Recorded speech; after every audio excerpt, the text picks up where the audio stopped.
नारायण भगवान के सानिध्य में हम उस वचन को पुनः दोहरा रहे हैं कि इस मंदिर के संरक्षण के लिए यदि प्राण देने की आवश्यकता पड़ी तो शंकराचार्य ये ब्रह्मचारी और ये आप सब हम सब कभी पीछे नहीं रहेंगे कि अप्राचीन संस्कृति और सभ्यता हमको नहीं मिलेगी। हम तमाम शहर बसा देंगे, तमाम हम अट्टालिकाएं बना देंगे। हम प्रजापति में शीर्ष तभी चढ़ेगा जब यज्ञ होगा। ऐसी स्थिति में आ गए हैं कि अब वो बिल्कुल उजड़ने की कगार पर है।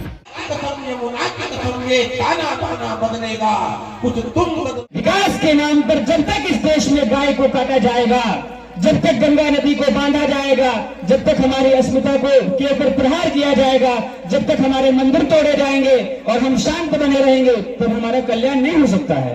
भगवान ने यदि हमारे अंदर सनातन धर्म का खून दिया है तो केवल पूजा करके अपने घर जाके प्रसाद लेकर बैठने से काम नहीं चलने वाला है।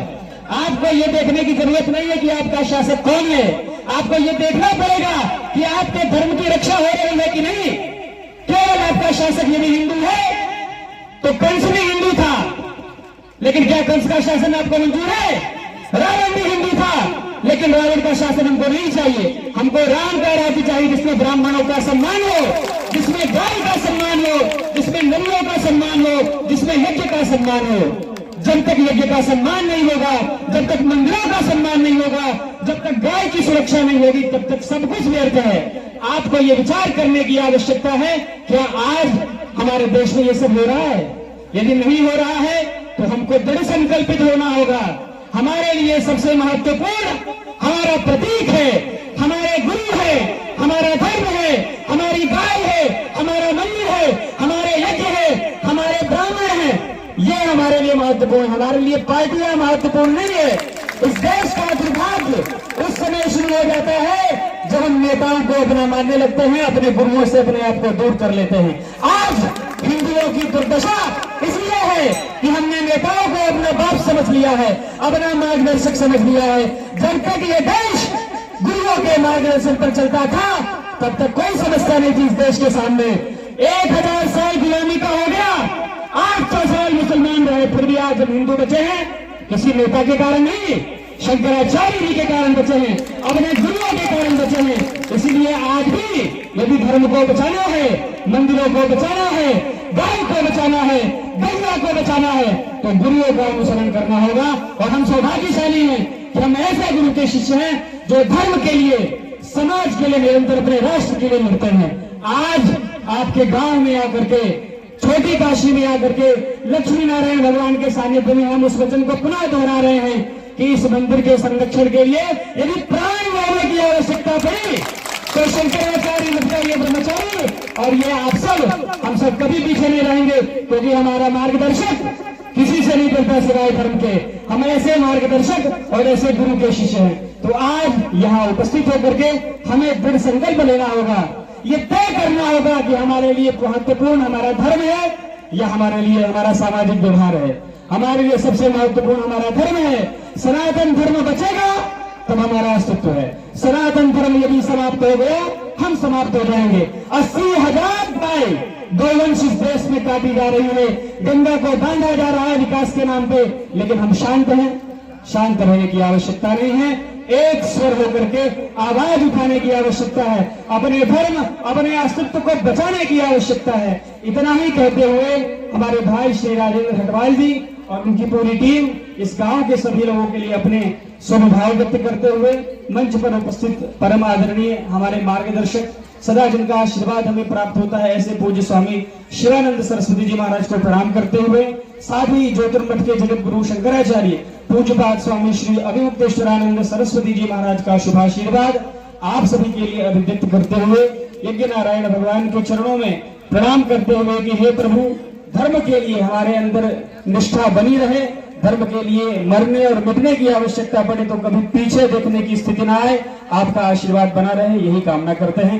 बोलिए श्री लक्ष्मी नारायण भगवान की, जगत गुरु शंकराचार्य भगवान की, नमः पार्वती पतये, हर हर महादेव। मैं स्वामी जी कोटि कोटि नमन करता हूं और आपसे निवेदन करता हूं कि यह मंदिर 8वीं 9वीं सदी द्वारा स्थापित, आदि गुरु शंकराचार्य जी द्वारा स्थापित है और अब आपका कर्तव्य है। मैं तो एक भक्त के नाते और एक ग्रामवासी होने के नाते मैं आपसे निवेदन नहीं कर सकता हूं, लेकिन आग्रह पूर्वक कह रहा हूं कि सनातन और संस्कृति धर्म की रक्षा के लिए आपको भी हमारा साथ देना है। आपने दिया है, जब जब हमने बोला है आपने दिया है, लेकिन इस लड़ाई में हमारा बहुत बड़ा साथ आपने देना है। आपका आशीर्वाद हमारे साथ चाहिए। आप एक प्रतिनिधि के रूप में यहाँ पर उपस्थित हुए हैं, तो मैं आपसे निवेदन करता हूं कि आप प्रतिनिधि न मान करके, मैं स्वयं शंकराचार्य जी का ही दूसरा रूप मान करके आपसे निवेदन कर रहा हूं कि यह प्राचीन संस्कृति और सभ्यता हमको नहीं मिलेगी, यह संस्कृति हमको नहीं मिलेगी। हम तमाम शहर बसा देंगे, तमाम हम अट्टालिकाएं बना देंगे, हम बहुत बड़े सीमेंट कंक्रीट के जंगल बसा देंगे, लेकिन यह विरासत हमको नहीं मिलेगी।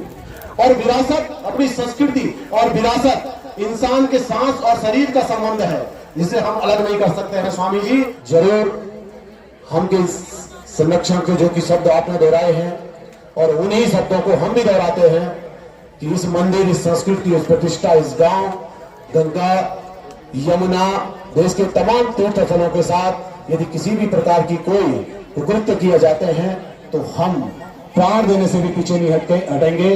स्वामी जी, आपका आशीर्वाद हमको मिला, और सबसे बड़ा सहयोग हमको स्वामी जी का मिला। हमारे इस धार्मिक और सांस्कृतिक जो विरासत है, इसके संरक्षण में स्वामी जी का बहुत बहुत आशीर्वाद हमको मिलता है।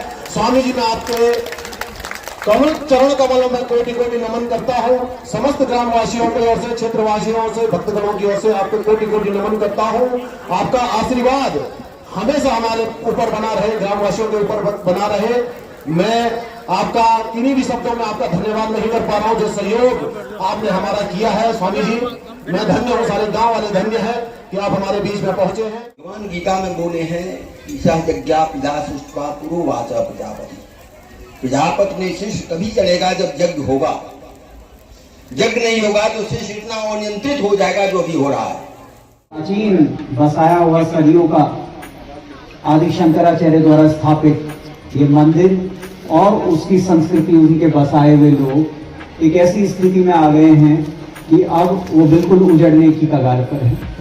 पूरा गांव आपका विस्थापित हो चुका, जबरन स्थापित कराया गया, और ये मंदिर भी लगभग आज स्थिति देखें तो इसके भीतर एक अलग ऊर्जा, एक अलग वातावरण का अनुभव होता है, लेकिन चंद कदम बाहर जाएं तो ये दिखता है कि ये दिव्य धाम एक इस तरीके के तथाकथित आसुरिक विकास के रूप से घिरा हुआ है कि न जाने कब दूर से देखने में लगता है कि जैसे हमारा, जैसे कहते हैं कि एक बुजुर्ग कोई हमारा जो है आईसीयू में पड़ गया है।